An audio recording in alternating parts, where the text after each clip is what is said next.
Ayan, ibang araw at ibang diving point naman po tayo ngayon mga divers. At andito naman po kami ngayon sa Mangal diving point at barangay Jansin Jansin pala tong area na to mga divers. At barangay Punta Inganyo. Ayan, ayun na po sila Sir Willie, nakatalo na po sila lahat. Ayun, sisisib na po sila mga divers. Andito po kami ngayon sa Punta Inganyo, barangay Punta Inganyo. Ayan, wow, ganda pala sa tubig dito mga divers. Sobrang linis. Awan tubig buglo.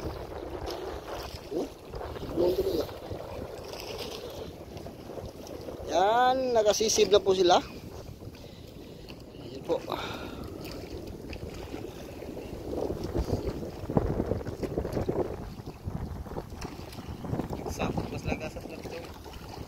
Ang current mo hindi ko nalala. Tanaw na. At ito po yung last building dito sa Punta Inganyo mga rivers. Yan. Ito po yung Punta Inganyo. Yan, may beach pala po dito mga rivers. Yan. Ayan, ang ganda, maganda din dito. Andito naman po yung barko na sinunog noon. Yan. Sinulog. Dalawang barko yan mga rivers. Yan po. Yung isa at saka ito po. Yan. Dalawang barko na sinunog kasi yung tumitira dyan hindi po umalis. Kaya alam mo na, pag may-ari ka, pag ayaw naman aalis yung nakitira, ganyan ang ginagawa sa may maraming pera. Kaya yan, basta hindi atin aalis na tayo.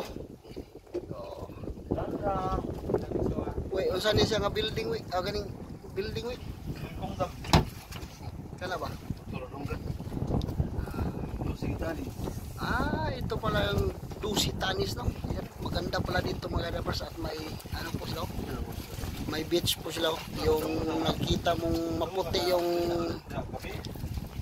ibabaw.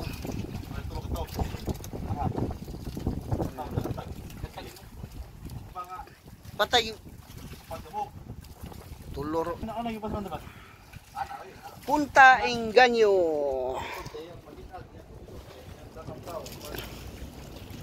Dito na po kami nag-diving ngayon. Ayan, maganda po dito. Yan, at sa harapan nito mga rivers yun, yung malaking bundok. Ayan, Cebu po yan, yung maraming building. Then ito, dito Lapu-Lapu. Tapos doon sa kabila po yan, yung maraming building at saka malalaki yung mga bundok yan. Cebu po yan mga ka-divers. Ayun, tapos doon po sa dulo na yan. Yan. Ayan po ang Liluan. Diyan naman po yung diving point na puntahan dati sa amo namin na kanilang panuorin doon sa ilalim ng dagat. Yung barko na nilunod. Sinadyang lunurin para ma-diving area po siya mga divers. Ayan, ginawa po siyang diving point. Yan. Yan po ang Liluan, no? Liluan. Tapos dito, yan po, Cebu. And dito po, yan, Lapu-Lapu po to dito mga divers. Malapit lang po ang Lapu-Lapu dito sa Cebu. Yan, no? Tatawid ka lang ng laot, makarating ka na sa Cebu mga ka-divers. Yan.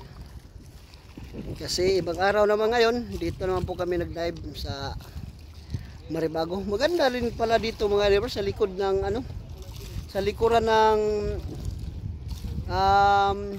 Inganyo. Dito po, dyan po ang tinatawag nila na Mangal mga divers. Dyan, Mangal. Delikadong area po dyan mga divers, yun yung tinuturo ko. Noon po, pag may dumaan dyan, Kailangan talaga may may ilaglag doon sa dagat kasi kaya tinatawag na mangal yan. Tinatawag din sa taga rito abangan. Yan, abangan. Kailangan ka magbigay talaga pag dumaan diyan mga ka-divers kasi delikadong area na yan. Yan. Ito na pong last building dito sa Lapu-Lapu mga ka-divers yan. Last building po yan sa Lapu-Lapu area. Ayan. Kaya thank you for watching mga ka-divers.